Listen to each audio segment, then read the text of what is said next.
ನನ್ನ ಸೈದ್ಧಾಂತಿಕ ವಿರೋಧಿ. ಇವತ್ತು ದ್ವೇಷದ ರಾಜಕಾರಣ ಇದೆ. ನಾಳೆ ಸೋನಿಯಾ ಗಾಂಧಿ ರಾಹುಲ್ ಗಾಂಧಿ ಇಲೆಕ್ಷನ್ ಅಲ್ಲಿ ಸೋತ್ರೆ ಮರುದಿವಸ ಯಾವ ಕಾಂಗ್ರೆಸ್ನವರು ಸೋನಿಯಾ ಗಾಂಧಿ ಮನೆ ಬಾಗಿಲಿಗೆ ಹೋಗುದಿಲ್ಲ. RSS ದೇವೇಗೌಡರು ಇದರ ವಿರುದ್ಧ ಎಲ್ಲ ಚಳವಳಿ ಮಾಡಿದ್ರು. ಅಷ್ಟು ಹಠಮಾರಿಯಾಗಿ ಜಿದ್ದಿಯಲ್ಲಿದ್ದ ಮನಮೋಹನ್ ಸಿಂಗ್ 2G ಸ್ಕ್ಯಾಮ್ ಅಂತ ಬಂದಾಗ DMKಗೆ ಯಾಕೆ ಈಲ್ಡ್ ಬ್ಯಾಂಕ್ಗಳ ರಾಷ್ಟ್ರೀಕರಣವನ್ನೇ ವಿರೋಧ ಮಾಡಿದ್ರಲ್ಲ ಅವರು. ಹಿಂದೆ ನರೇಂದ್ರ ಮೋದಿಗೆ ಲೆಟರ್ ಬರೆದಿದ್ರು. ಅದೆಲ್ಲ ಹೊರಗಡೆ ಬಂದ್ರೆ ಇದೆ ಅಲ್ಲ, ನರೇಂದ್ರ ಮೋದಿ ಮನಮೋಹನ್ ಸಿಂಗ್ ಹೆಸರೆತ್ತಲಿಕ್ಕಿಲ್ಲ. ನೋಡಿ, ಒಬ್ಬ ಅವರು UPA ಚೇರ್ಮನ್ ಆಗಿ ಅಥವಾ ನ್ಯಾಷನಲ್ ಅಡ್ವೈಸರಿ ಕಮಿಟಿ ಕನ್ವೀನರ್ ಆಗಿ ಏನೋ ಆಗಿ ಅವರು ಸರ್ಕಾರ ನಡೆಸ್ತಾರೆ ಅಂದರೆ ಅದು ತಪ್ಪು, ಅದು ಅನ್ಡೆಮೋಕ್ರೆಟಿಕ್. ಈ RSS ಎಲೆಕ್ಟ್ ಆಗದೆ, ಅಡ್ರೆಸ್ ಇಲ್ಲದೆ, ರಿಜಿಸ್ಟ್ರೇಷನ್ ಇಲ್ಲದೆ, ಮತ್ತು ಅವರ RSS ಏನೋ ಮುಖ್ಯ ಕಚೇರಿನಲ್ಲಿ ಭಾರತದ ಬಾವುಟ ಹಾರಿಸ್ದೆ ಎಲ್ಲ ಮಾಡಿದ್ರು. ಅವ್ರು ಸರ್ಕಾರ ಏನೋ ರನ್ ಮಾಡಿದ್ರೆ ಸರಿನಾ? ನೋಡಿ, ನಾನು ಅದನ್ನು ಬರೆದಿದ್ದೆ. ಈ ಕಾಂಗ್ರೆಸ್ಸಿಗೆ ಒಂದು ಹೈಕಮಾಂಡ್ ಕಲ್ಚರ್ ಇದೆ ಅಂತ ಹೇಳ್ತಾರಲ್ಲ, ಆ ಹೈಕಮಾಂಡ್ ಇಲೆಕ್ಷನ್ನಲ್ಲಿ ಗೆದ್ದರೆ ಮಾತ್ರ ಹೈಕಮಾಂಡ್, ಆಯಿತಾ? ನಾಳೆ ಸೋನಿಯಾ ಗಾಂಧಿ ರಾಹುಲ್ ಗಾಂಧಿ ಇಲೆಕ್ಷನಲ್ಲಿ ಸೋತ್ರೆ, ನಾನು ಹೇಳ್ತಾ ಇರೋದು ಇಲೆಕ್ಷನಲ್ಲಿ ಸೋತ್ರೆ ಮರುದಿವಸ ಯಾವ ಕಾಂಗ್ರೆಸ್ನವರು ಸೋನಿಯಾ ಗಾಂಧಿ ಮನೆ ಬಾಗಿಲಿಗೆ ಹೋಗೋದಿಲ್ಲ.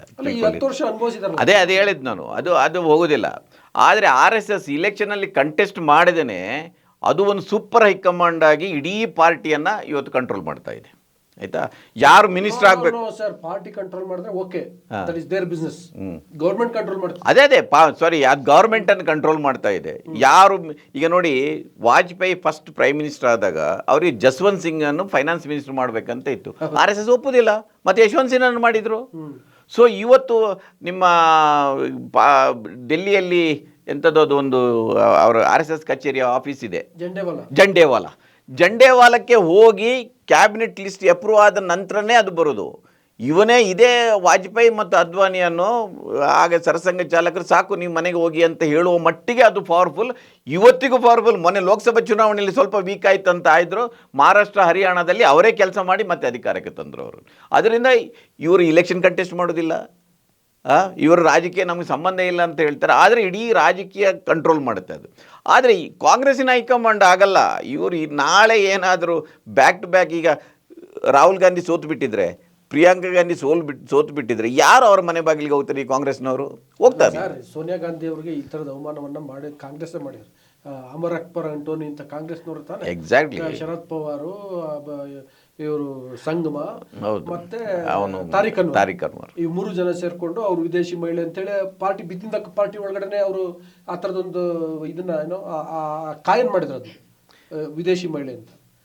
ಯಾಕೆಂದ್ರೆ ಅವಾಗ ಕಾಂಗ್ರೆಸ್ ಪವರ್ ಇರಲಿಲ್ಲ. ನೀವು ಹಾಗೆ ಹೇಳಿದ್ರಲ್ಲ, ಸೋನಿಯಾ ಗಾಂಧಿಯ ಏನು ಸ್ಟ್ರೆಂತ್ ಅಂತ ನಾವು ಮಾತಾಡ್ಕೊಂಡಿದ್ವಿ. ಆಕೆ ಕಾಮನ್ ಸೆನ್ಸ್ ಅಂತ.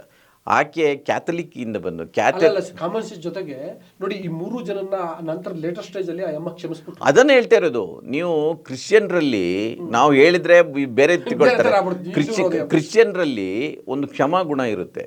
ಅವ್ರು ಯಾವತ್ತು ನಿಮ್ಗೆ ಗೊತ್ತಾ, ಚರ್ಚಿಗೆ ಹೋಗಿ ಅವ್ರು ಮಾಡಿದ ಪಾಪವನ್ನು ಅವ್ರು ನಿವೇದನೆ ಮಾಡ್ಕೊಳ್ತಾರೆ, ಕ್ಷಮಿಸಿಬಿಡಿ ಅಂತ ಕೇಳ್ತಾರೆ. ದಟ್ ಈಸ್ ದಿ ಕಲ್ಚರ್ ಅದು. ಅದರಿಂದ ಆಕೆ ನೋಡಿ, ಎಲ್ಲ ಅವಳು ಬಿಟ್ಟು ಹೋದವರನ್ನು, ಅದು ನಿಮ್ಮ ಮಮತಾ ಬ್ಯಾನರ್ಜಿ ಇರ್ಬೋದು, ಎಲ್ಲರ ಜೊತೆ ಸಂಬಂಧ. ಶರದ್ ಪವಾರ್ ಈ ರೀತಿ ಇನ್ಸಲ್ಟ್ ಮಾಡಿದ್ದಾರೆ, ನೀವು ಹೇಳಿದ ಈ ಅಮರ್ ಅಕ್ಬರ್ ಅಂಟೋನಿಗಳು ಈ ರೀತಿ ಇನ್ಸಲ್ಟ್ ಮಾಡಿದ್ದಾರೆ ಅಂದರೆ ಯಾರು ಕೂಡ ಒಂದು ಇವತ್ತು ದ್ವೇಷದ ರಾಜಕಾರಣ ಇದೆ ಅಲ್ವಾ? ಇವತ್ತು ದ್ವೇಷದ ರಾಜಕಾರಣ ಇದೆ. ನಿಜವಾಗಿ ಆಕೆ ದ್ವೇಷದ ರಾಜಕಾರಣ ಅವ್ಳು ಲೈಫಲ್ಲಿ ಮಾಡಿರ್ಲಿಕ್ಕಿಲ್ಲ. ಅಂದರೆ ಪಬ್ಲಿಕ್ ಗುಡ್, ಸಾರ್ವಜನಿಕ ಹಿತ ರಕ್ಷಣೆಗಾಗಿ ನಾವು ಇದನ್ನು ಕ್ಷಮಿಸಬೇಕು, ಮುಂದುವರಿಸ್ಕೊಂಡು ಬೇಕು ಅಂತ ಎಲ್ಲೂ ಕೂಡ ಆ ದ್ವೇಷದ ಭಾವನೆ ತೋರಿದ್ರು. That was the good quality of the Sonia Gandhi. ಅದಕ್ಕಾಗಿ ಅದು ಸಾಧ್ಯ ಆಯಿತು ಅಂತ. ಸರ್, ಈಗ ಮನಮೋಹನ್ ಸಿಂಗ್ ಬಗ್ಗೆ ಹೇಳಿ ಸರ್. ಈಗ ನೀವು ತುಂಬ ಬರೆದಿದ್ದೀರಿ, ಹೌದು, ಮತ್ತು ನೀವು ತುಂಬ ಕ್ರಿಟಿಕಾಗಿ ಕೂಡ ಬರೆದಿದ್ದೀರಿ. ಸಾಮಾನ್ಯವಾಗಿ ಏನಿರುತ್ತೆ ಗೊತ್ತಾ, ಯಾರಾದರೂ ಸತ್ತಾಗ ಅವ್ರ ಬಗ್ಗೆ ನಾವು ಸಿಕ್ಕಾಪಟ್ಟೆ ಕರುಣಾಮಯಿಗಳಾಗಿರ್ತೀವಿ. ಅವರ ಇಲ್ಲದೇ ಇರುವಂತಹ ಗುಣಗಳನ್ನೆಲ್ಲ ನಾವೇ ಕಲ್ಪಿಸ್ಕೊಂಡು ಬರೆದು ಎಲ್ಲ ಮಾಡ್ತಿರ್ತೇವೆ. ಬಟ್ ಈ ಸಮಾಜ ದೃಷ್ಟಿಯಿಂದ ಮತ್ತು ಹೊಸ ತಲೆಮಾರಿಗೆ ನಾವು ಏನಾದ್ರು ಒಂದು ಸಂದೇಶ ಕೊಡ್ಬೇಕಲ್ಲ. ಇಂಥ ನಾಯಕ ಇದ್ದರು, ಇವರು ತೀರ್ಕೊಂಡ್ರು, ಅವರು ಇಂಥ ಒಳ್ಳೆ ಕೆಲಸ ಮಾಡಿದರು, ಇಂಥ ಕೆಟ್ಟ ಕೆಲಸ ಮಾಡಿದರು, ಎಲ್ಲವೂ ಕೂಡ ದಾಖಲಾಗಬೇಕು. ಸೊ ಹಾಗಾಗಿ ನಾನು ಪರ್ಟಿಕ್ಯುಲರ್ಲಿ ಆ ಪಾರ್ಟ್ನ ನೀವು ಎಕ್ಸ್ಪ್ಲೇನ್ ಮಾಡಿ. ಏನಂತ ಅಂದರೆ, ನೀವು ನಿಮ್ಮ ಒಂದು ಭಾಳ ವಿಮರ್ಶಾತ್ಮಕವಾಗಿ ಮನಮೋಹನ್ ಸಿಂಗ್ ಅವರನ್ನು ನೋಡಿದ್ರಲ್ಲ, ಪ್ಲೀಸ್ ಅದನ್ನು ಎಕ್ಸ್ಪ್ಲೇನ್ ಮಾಡಿ. ನೋಡಿ, ಯಾವತ್ತೂ ಕೂಡ ನೀವು ಯಾರನ್ನಾದರೂ ಒಂದು ಮೌಲ್ಯಮಾಪನ ಮಾಡುವಾಗ ಇನ್ನೊಬ್ಬರ ಜೊತೆ ಹೋಲಿಸಿ ಮಾಡ್ತೀರಿ, ಆಯಿತಾ? ಈಗಿನ ನರೇಂದ್ರ ಮೋದಿ ಸರ್ಕಾರವನ್ನು ನೋಡಿದರೆ, ನರೇಂದ್ರ ಮೋದಿ ಸರ್ಕಾರ ಮೊದಲು ಬಂದುಬಿಟ್ಟಿದ್ರೆ ನಾನು ಮನಮೋಹನ್ ಸಿಂಗ್ ಬಗ್ಗೆ ಇಷ್ಟು ಕ್ರಿಟಿಕಲ್ ಆಗ್ತಾ ಇರಲಿಲ್ಲ. ಇಟ್ ಈಸ್ ಬೆಟರ್ ಗೌರ್ಮೆಂಟ್ ಅಂತ. ಆದರೆ ಮನಮೋಹನ್ ಸಿಂಗ್ ಸರ್ಕಾರದ ನಂತರ ನಮ್ಮ ನರೇಂದ್ರ ಮೋದಿ ಸರ್ಕಾರ ಏನು ಬಂತು ಅದನ್ನು ನೋಡಿದರೆ ನನಗೆ ಅನಿಸುತ್ತೆ, ನರೇಂದ್ರ ಮೋದಿ ಅಂತ ಹೇಳ್ತಿದ್ರು, ಅದೇ ನಮ್ಮ ಪ್ರಧಾನಿ ಅವರು, ನಮ್ಮ ಪ್ರಧಾನಿ, ನಮ್ಮ ಪ್ರೀತಿ ದೇವರು ಪ್ರಧಾನಿ ಅಂತ ಹೇಳಿದ್ರೆ ನಾನು ಇಲ್ಲ ನೋಡ್ರಿ ನರೇಂದ್ರ ಮೋದಿ ಅವರ ಬಗ್ಗೆ ದಿನೇಶ್ ಅಮೀನ್ಮಠ್ ಅವ್ರಿಗೆ ಹೊರಗಡೆ ಬೇರೆ ಚಿತ್ರ ಅದು ಏನಾದರೂ ಮಾಡಲಿ, ಆ ಕಾರಣಕ್ಕೋಸ್ಕರ ಕೇಳ್ತಿದ್ದೀನಿ ಅಷ್ಟೇ. ನಮ್ಮನಿಗೆ ನರೇಂದ್ರ ಮೋದಿ ಅವರು ನನ್ನ ಶತ್ರು ಅಲ್ಲ, ನನ್ನ ಆಕ್ಷೇಪವೂ ಇಲ್ಲ. ಹೌದು, ಅದನ್ನು ನಾನು ಕ್ಲಾರಿಫೈ ಮಾಡ್ತೇನೆ. ಅದಕ್ಕೆ ನರೇಂದ್ರ ಮೋದಿಯವರು ಆಗಲಿ, ಯಡಿಯೂರಪ್ಪನವರಾಗಲಿ, ವಿಜೇಂದ್ರ ಅವರಾಗಲಿ, ಬಸವನಗೌಡ ಪಾಟೀಲ್ ಯತ್ನಾಳ್ ಅವರಾಗಲಿ ಯಾರೂ ಕೂಡ ನನಗೆ ಶತ್ರುಗಳಲ್ಲ, ನನ್ನ ಸೈದ್ಧಾಂತಿಕ ವಿರೋಧಿಗಳದು, ಆಯಿತಾ? ನಮ್ಮ ಏನಿದ್ರು ಹೋರಾಟ ಸಂಘರ್ಷ ಇರೋದು ಸೈದ್ಧಾಂತಿಕವಾಗಿ, ಅದು ಬಿಟ್ಟು ಅದಕ್ಕಿಂತ ಆಚೆ ಈಚೆ ಏನಿಲ್ಲ. RSS ವಿರುದ್ಧ, ಆಯಿತಾ? ಇದು ಸಂದರ್ಭ. ಅದರಿಂದ ಮನಮೋಹನ್ ಸಿಂಗ್ ಅವರ ಬಗ್ಗೆ ನಾನು ಯಾಕೆಂದರೆ ನಾವು ಯಾವತ್ತೂ ಕೂಡ ಖಾಸಗೀಕರಣದಕ್ಕೆ ವಿರುದ್ಧವಿದ್ದವರು, ನಾವು ಅಂಬೇಡ್ಕರನ್ನು ಓದಿ ಬಂದವರು, ಬಂಡವಾಳವಾದ ಮತ್ತು ಬ್ರಾಹ್ಮಣವಾದ ಈ ದೇಶದ ದೊಡ್ಡ ಶತ್ರುಗಳಂತ ಅವ್ರು ಹೇಳಿದ್ದನ್ನು ಬಾಯ್ಪಾಠ ಮಾಡಿಕೊಂಡವರು. ಅದರಿಂದಾಗಿ ಈ ಗ್ಲೋಬಲ್, ಈಗ ನೋಡಿ ಆ ಕಾಲದಲ್ಲಿ ನಮ್ಮ ಸನ್ಮಾನ್ಯ ದೇವೇಗೌಡರು ಇದರ ವಿರುದ್ಧ ಎಲ್ಲ ಚಳವಳಿ ಮಾಡಿದರು. ಆಗ ಕರ್ನಾಟಕ ವಿಕಾಸ ಪಕ್ಷನ ಏನೋ ಒಂದು ಮಾಡಿ ಈ ಗ್ಲೋಬಲೈಜೇಷನ್ ಬಗ್ಗೆ, ಆಮೇಲೆ ಪ್ರೈವೇಟೈಜೇಷನ್ ಬಗ್ಗೆ ಚಳವಳಿಗಳು ನಡೀತಾ ಇತ್ತು. ನಾವು ಅಂದರೆ ಎಲ್ಲವೂ ಕೂಡ ನೋಡಿ, ನವರತ್ನ ಆಯಿಲ್ ಕಂಪನಿಗಳ ಸರ್, ನಾನು ಭಾಳ ನೋಡಿ, ನೀವು ತುಂಬಾ ಅಕಾಡೆಮಿಕ್ ಆಗಿ ಮಾತಾಡೋ ರೀತಿ ಮಾತಾಡ್ತಿದ್ರಿ. ನಮ್ಮ ಆಡಿಯನ್ಸ್ ಪ್ರತಿಧ್ವನಿ ವೀಕ್ಷಕರಲ್ಲಿ ಎಲ್ಲರೂ ಬುದ್ಧಿವಂತರು ಅಂದ್ರೆ ಮೀನ್ಸ್ ಮೇಧಾವಿಗಳಿಲ್ಲ, ಜನಸಾಮಾನ್ಯ ನಾವೆಲ್ಲ ಕಾಮನ್, ಇದು ಜನರ ಪ್ರತಿನಿಧಿ. ಓಕೆ, ಸೊ ಹಂಗಾಗಿ ನಾನು ಸಿಂಪಲ್ ಆಗಿ ಹೇಳಲಿಕ್ಕೆ ಅದು ನೀವು ಒಪ್ತೇನೆ. ನನ್ನ ಜನರನ್ನು ಬುದ್ಧಿವಂತರನ್ನಾಗಿ ಮಾಡಬೇಕಾಗಿದ್ದು ಕರ್ತವ್ಯ ಕೂಡ ಮಾಧ್ಯಮದ ಮೇಲೆ ಇದೆ. ನೀವು ಅವರನ್ನು ಯಾಕೆ ಅಂಡರ್ ಎಸ್ಟಿಮೇಟ್ ಮಾಡ್ತೀರಿ? ಅಂಡರ್ ಎಸ್ಟಿಮೇಟ್ ಮಾಡ್ತಿಲ್ಲ. ಮತ್ತೆ ನಾವು ಅವರಿಗೆ ಸತ್ಯವನ್ನು ತಿಳಿಸಿ ಅವರನ್ನು ಬುದ್ಧಿವಂತರನ್ನಾಗಿ ಮಾಡಬೇಕು. ನೀವು ಕೇಳಿದ ಪ್ರಶ್ನೆ I was very very critical, ಅದು ದಟ್ ಐ ಎಗ್ರಿ. ಒಬ್ಬ ಪತ್ರಕರ್ತ ಇರಬೇಕಾಗಿರೋದೆ ಹಾಗೆ ಅಂತ ನಾನು ತಿಳ್ಕೊಂಡವನು. ಪತ್ರಕರ್ತನಾಗಿ ಇರುವ ಸಕ್ರಿಯವಾಗಿ ಇದ್ದ ದಿನ ನಾನು ಒಂದು ವಿರೋಧ ಪಕ್ಷದ ರೀತಿಯಲ್ಲೇ ಕೆಲಸ ಮಾಡಿದವನು. ಅದರಿಂದ I was very very critical. ಅದನ್ನೇ ಈಗ ಅಂದ್ರೆ ಈ ತಲೆಮಾರಿನಲ್ಲಿ ಹೆಂಗಿದ್ರು ಏನಾಯ್ತು, ಯಾಕಂದ್ರೆ ನೀವು ಹಂಗೆ ನೋಡಿದ್ರಲ್ಲ, ಸೊ ಅದನ್ನ ಎಕ್ಸ್ಪ್ಲೈನ್ ಮಾಡಿ. ಅದನ್ನ ಹೇಳ್ತಾ ಇರೋದು ನಾನು. ಆಗ ಈಗ ಮನಮೋಹನ್ ಸಿಂಗ್ ಅವರ ಇಕಾನಮಿ ನಾನು ಓಪನ್ ಆಗಿ ಹೇಳ್ತೇನೆ, ನಾನು ಡಾಕ್ಟರ್ ಮನಮೋಹನ್ ಸಿಂಗ್ ಅವರ ಅಭಿಮಾನಿ ಅಲ್ಲ.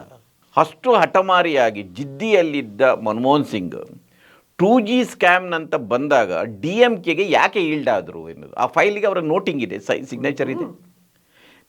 ಅವ್ರಿಗೆ ಗೊತ್ತಿದೆ ಇದು ಕರಪ್ಷನ್ ಅಂತ. ಸರ್ಕಾರ ಹೋದರೆ ಹೋಗಲಿ, ನಾನು ಇದಕ್ಕೆ ಸೈನ್ ಹಾಕೋದಿಲ್ಲ, ಇಲ್ಲದ್ರೆ ಅದನ್ನು ವಿರೋಧಿಸ್ತೇನೆ ಅಂತ ಅವ್ರು ಎಲ್ಲೂ ದಾಖಲಿಸಿಲ್ಲ. ಅವ್ರು ಈಲ್ಡ್ ಆದರು. ನಾನು ಹೇಳ್ತಾ ಇರೋದು ಅಲ್ಲಿ ಇದ್ದಾಗ ಅಷ್ಟು ಜಿದ್ದಿಯಾಗಿದ್ದ ಹಠಮಾರಿಯಾಗಿದ್ದ ಮನಮೋಹನ್ ಸಿಂಗ್ ಇಲ್ಲಿ ಯಾಕೆ ಸಡಿಲ ಬಿಟ್ಟರು ಅನ್ನೋದು ಒಂದು ಪ್ರಶ್ನೆ. ಆ ಪ್ರಶ್ನೆಗೆ ನನಗೆ ಮನಮೋಹನ್ ಸಿಂಗ್ ಇದ್ದರೆ ಅವ್ರ ಹತ್ರ ಹೋಗಿ ಕೇಳ್ಬೋದಿತ್ತು, ಯಾಕೆ ಹೀಗೆ ಮಾಡಿದ್ದೀರಿ ಅಂತ. ಅದಕ್ಕೆ ಇವತ್ತಿಗೂ ಆನ್ಸರ್ ಇಲ್ಲ. ಅಂಥ ಸಂದರ್ಭ ಬಂದಾಗ ನಾನು ಟೀಕೆ ಮಾಡಿದ್ದೇನೆ. ಮತ್ತು ನೀವು ಈಗ ನವರತ್ನ ಪೆಟ್ರೋಲ್ ಸಂಸ್ಥೆಗಳೇನಿದೆ ಅದು ಭಾಳ ಪ್ರಾಫಿಟ್ ಮಾಡ್ತಾಯಿದ್ರು. ಅದನ್ನು ಕೂಡ ನೋಡಿ, ಇನ್ನೊಂದು ನಾವು ಮಾಡಬೇಕು. ಈ UPA ಸರ್ಕಾರ ಇದೆಯಲ್ಲ, ಅದಕ್ಕೆ ಭಾಳ ಚೆಕ್ಸ್ ಆ್ಯಂಡ್ ಬ್ಯಾಲೆನ್ಸ್ ಇತ್ತು ರೀ. ಈಗ ಇಡೀ ಕಾಮನ್ ಮಿನಿಮಮ್ ಪ್ರೋಗ್ರಾಮನ್ನು ಮಾಡಿದ್ದ್ಯಾರು? ನಿಮ್ಮ ಸೀತಾರಾಮ್ ಯೆಚೂರಿ, ಆಯಿತಾ? ನಾನು ಇದನ್ನು ಬರೆದಿದ್ದೇನೆ.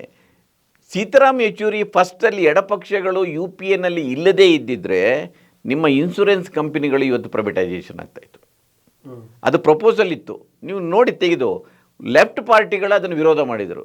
ಬ್ಯಾಂಕ್ಗಳ ರಾಷ್ಟ್ರೀಕರಣವನ್ನೇ ವಿರೋಧ ಮಾಡಿದ್ರಲ್ಲ ಅವರು ಹಿಂದೆ, ಇದು ಸಪೋರ್ಟ್ ಮಾಡಿದರು. ಬ್ಯಾಂಕ್ಗಳನ್ನು ಮತ್ತೆ ಪ್ರೈವೇಟೈಸೇಷನ್ ಮಾಡಲಿಕ್ಕೂ ಕೂಡ, ಮತ್ತು ಇನ್ಶೂರೆನ್ಸ್ ಕಂಪನಿಗಳನ್ನು ಮತ್ತೆ ಪ್ರೈವೇಟೈಸೇಷನ್ ಮಾಡಲಿಕ್ಕೆ ಮೂವ್ ಮಾಡಿದರು. ಅದು ಲೆಫ್ಟ್ ಪಾರ್ಟಿಗಳಿಂದಾಗಿ ಉಳಿದಿದ್ದೆ. ಇವತ್ತು ಉಳಿದದ್ದು ಏನೇ ಲೆಫ್ಟ್ ಪಾರ್ಟಿಯ ಪ್ರಾಬ್ಲಮ್ ಇರಲಿ, ಇವತ್ತು ಬ್ಯಾಂಕ್ಗಳು ಮತ್ತು ಇನ್ಶೂರೆನ್ಸ್ ಕಂಪನಿಗಳು ಉಳಿದಿದ್ರೆ ಬಿಕಾಸ್ ಆಫ್ ದಿ ಎಡಪಕ್ಷಗಳ ವಿರೋಧದಿಂದಾಗಿ ಉಳಿದಿದೆ. ಇಷ್ಟೆಲ್ಲ ಮಾತಾಡಿದ್ದೀನಿ, ಲೆಫ್ಟ್ ಪಾರ್ಟಿಗಳ ಬಗ್ಗೆ ಬಹಳ ಮುಕ್ತ ಕಂಠದಿಂದ ಶ್ಲಾಘಿಸ್ತಿರೋದು ನೀವು. ಅಲ್ಲಲ್ಲ, ಎಡಪಕ್ಷಗಳ ಕಾರಣದಿಂದಾಗಿ ಹೌದು ಅದು ಉಳಿದಿದೆ. ಆದರೆ ಇಂಥ ಸಂದರ್ಭದಲ್ಲಿ I was very very critical. ನಾನು ಅದನ್ನು ಕ್ರಿಟಿಕಲ್ ಮಾಡಿದ್ದೇನೆ. ಮತ್ತು ನಾನು ಈ ಕ್ರೆಡಿಟ್ ಕೊಡುವಾಗಲೂ ನಾನು ಬರೆದಿದ್ದೆ. ಈಗ ನೀವು ಇವತ್ತೆಲ್ಲ ರೈಟ್ ಟು ಇನ್ಫಾರ್ಮೇಷನ್, ಭಾರ ಭದ್ರತೆ ಇದೆಲ್ಲ ಮನಮೋಹನ್ ಸಿಂಗ್ ಕಟ್ತಾರೆ. ಅದು ಸೋನಿಯಾ ಗಾಂಧಿ ಮತ್ತು ಆ ನ್ಯಾಷನಲ್ ಅಡ್ವೈಸರ್ ಅರುಣ ರಾಯ್ ಇದ್ದರು, ಮತ್ತೊಬ್ಬರು ಎಲ್ಲ ಇದ್ರಲ್ಲ, ಅವರು ಆಗದೇ ಇದ್ದರೆ ಬಹುಶಃ ಮನಮೋಹನ್ ಸಿಂಗ್ ಒಪ್ತಾರ ಇರಲಿಲ್ಲವಂಥದ್ದಿದೆ. ನೀವೇ ಹೇಳಿದಿರಿ, ಮತ್ತೆ ನೀವು ಸ್ವಲ್ಪ ಸೋನಿಯಾ ಸಿಂಪತೈಸರ್. ಅದು ಸೋನಿಯಾ ಸಿಂಪತೈಸರ್ ನಾನು. ಆದರೆ ಒಂದು ಕಾಮನ್ ಸೆನ್ಸ್ ಅದು ಯಾಕೆ ನೋಡಿ, ನಾನು ಅದನ್ನು ಹೇಳಿದ್ದೇನೆ, ನಾನು ಇಲ್ಲಿಯವರೆಗೆ ಸೋನಿಯಾ ಗಾಂಧಿ ವಿರುದ್ಧ ಒಂದು ಅಕ್ಷರ ಬರೋದಿಲ್ಲ, ಬರಬೇಕಾದ ಅಗತ್ಯ ನನಗೆ ಯಾವತ್ತೂ ಕಾಣಲಿಲ್ಲ ಅದು ಇವತ್ತು. ಅದರಿಂದ ಮನಮೋಹನ್ ಸಿಂಗ್ನ ಸಕ್ಸಸ್ಸಲ್ಲಿ ಭಾಳ ಮಂದಿ ಸೋನಿಯಾ ಗಾಂಧಿಯ ಪಾತ್ರವನ್ನು ಗುರುತಿಸ್ತಾ ಇಲ್ಲ. ಇದು ಭಾಳ ದೊಡ್ಡ ಅನ್ಯಾಯ ನನ್ನ ಪ್ರಕಾರ. ಅದು ಈಗ ಎಲ್ಲರೂ ಈಗ ಅಂಬೇಡ್ಕರನ್ನು ಅಪ್ರೋಪ್ರಿಯೇಟ್ ಮಾಡಿದಾಗೆ ಪಟೇಲ್ರನ್ನು ಪರ್ಟಿಕ್ಯುಲರ್ಲಿ ಈ ಆಂಗಲ್ ಮನಮೋಹನ್ ಸಿಂಗ್ ಅವರ ಯಶಸ್ಸಿನಲ್ಲಿ ಸೋನಿಯಾ ಗಾಂಧಿ ಖಂಡಿತ ಅದು ಬರಬೇಕು. ಈಗ ಏನಾಗಿದೆ ಅಂದರೆ, ಈಗ ಒಂದಷ್ಟು ದಿನ ಹೋದರೆ ಈಗ ಪಟೇಲ್ರನ್ನು ಅಪ್ರೋಪ್ರಿಯೇಟ್ ಮಾಡಿಕೊಂಡ್ರು, ಆಯಿತಾ, ನರಸಿಂಹರಾವ್ನ ಅಪ್ರೋಪ್ರಿಯೇಟ್ ಮಾಡಿಕೊಂಡ್ರು, ಅಂಬೇಡ್ಕರನ್ನು ಅಂದರೆ ಕಾಂಗ್ರೆಸ್ಸಿನ ಜೊತೆ ಕೆಲವರಿಗೆ ಅಲ್ಲಿ ಸಣ್ಣ ಪುಟ್ಟ ವ್ಯತ್ಯಾಸಗಳಿರುತ್ತೋ ಅವರನ್ನೆಲ್ಲ ಅಂಬೇಡ್ಕರ್ನ ಅಪ್ರೋಪ್ರಿಯೇಟ್ ಮಾಡ್ಕೊಳ್ಳೋದು ಎಕ್ಸ್ಪೋಸ್ ಆದ್ರೆ ಈಗ ಅಲ್ಲಲ್ಲ, ಅದೇ ಇವರನ್ನು ಮಾಡಿದ್ರು ಎಕ್ಸ್ಪೋಸ್ ಆಗ್ತಾರೆ. ಯಾಕೆಂದರೆ ನೀವು ಡಿಮಾನಿಟೈಸೇಷನ್ ಆದಾಗ ಅದು ಏನು ಮನಮೋಹನ್ ಸಿಂಗ್ ರಿಯಾಕ್ಟ್ ಮಾಡಿದ್ದಾರೆ. ಆಮೇಲೆ ಮನಮೋಹನ್ ಸಿಂಗ್ ಕಂಟಿನ್ಯೂಸ್ ಆಗಿ ನರೇಂದ್ರ ಮೋದಿಗೆ ಲೆಟ್ರ್ ಬರೆದಿದ್ರು. ಅದೆಲ್ಲ ಹೊರಗಡೆ ಬಂದರೆ ಇದೆಯಲ್ಲ, ನರೇಂದ್ರ ಮೋದಿ ಮನಮೋಹನ್ ಸಿಂಗ್ ಹೆಸರೆತ್ತಲಿಕ್ಕಿಲ್ಲ, ಅದೆಲ್ಲ ಇದೆ ನೋಡಿ. ಈ ವಾಸ್ ವೆರಿ ವೆರಿ ಕಮಿಟೆಡ್.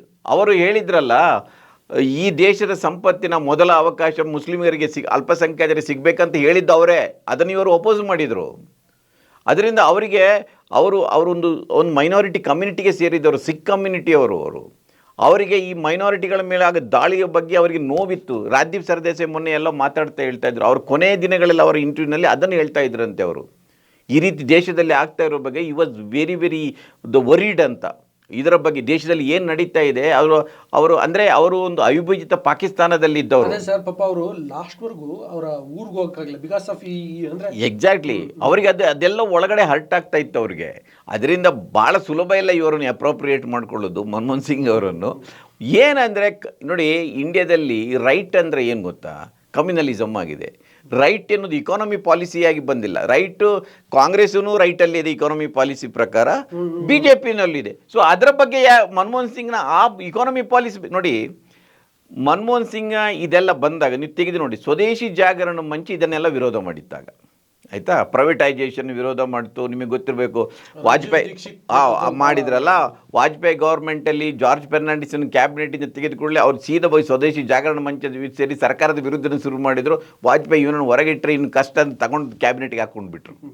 ಆದರೆ ಇವತ್ತು ನೋಡಿ, ಸ್ವದೇಶಿ ಜಾಗರಣ ಮಂಚದವರು ಇವರು ಏನು ವಾಜಪೇಯಿ ನಂತರ ಈಗ ಮೋದಿ ಸರ್ಕಾರ ಬಂದು ಏನು ಪ್ರೈವೇಟ್ ಅದರ ಬಗ್ಗೆ ಇವತ್ತಿಗೆ ಯಾರೂ ಮಾತಾಡ್ತಾ ಇಲ್ಲ. ಅದರಿಂದ ಇದು ನಡೆದಿದೆ. ಆ ಸಂದರ್ಭದಲ್ಲಿ ಅದಕ್ಕಾಗಿ ನಾನು ಫಸ್ಟ್ ನನಗೆ ಮನಮೋಹನ್ ಸಿಂಗ್ ಬಗ್ಗೆ ಮೊನ್ನೆ ಯಾರು ಬರೀಲಿಕ್ಕೆ ಕೇಳಿದಾಗ ನನಗೆ ಬರೀಲಿಕ್ಕೇ ಆಗಲಿಲ್ಲ. ಯಾಕಂದರೆ I was very very critical ಇದೆಲ್ಲ ನೋಡ್ತಾ ಇದ್ದರೆ.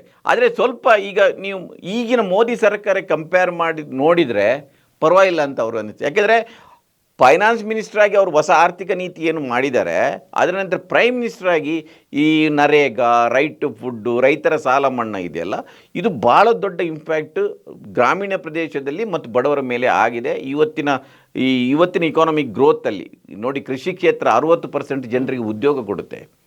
ಇವತ್ತಿಗೂ ಅವ್ರ ಬೆಂಬಲ ಬೆಳೆದ ಬಗ್ಗೆ ಮಾತಾಡಿದ್ದಾರೆ ಆ ಕಾಲದಲ್ಲಿ. ಆದರೆ ಅದರ ಬಗ್ಗೆ ಹೆಚ್ಚು ಚರ್ಚೆಗಳಾಗ್ತಾ ಇಲ್ಲ. ಅದು ಚರ್ಚೆ ಆದರೆ ಮನಮೋಹನ್ ಸಿಂಗ್ಗೆ ನಿಜವಾದ ನ್ಯಾಯವನ್ನು ಕೊಟ್ಟಾಗುತ್ತೆ ಅಂತ. ಹೆಚ್ಚಿನ ವಿಡಿಯೋಗಳಿಗೆ ಪ್ರತಿಧ್ವನಿ ಯೂಟ್ಯೂಬ್ ಚಾನೆಲ್ ಸಬ್ಸ್ಕ್ರೈಬ್ ಮಾಡಿ, ಬೆಲ್ ಐಕಾನ್ ಕ್ಲಿಕ್ ಮಾಡಿ.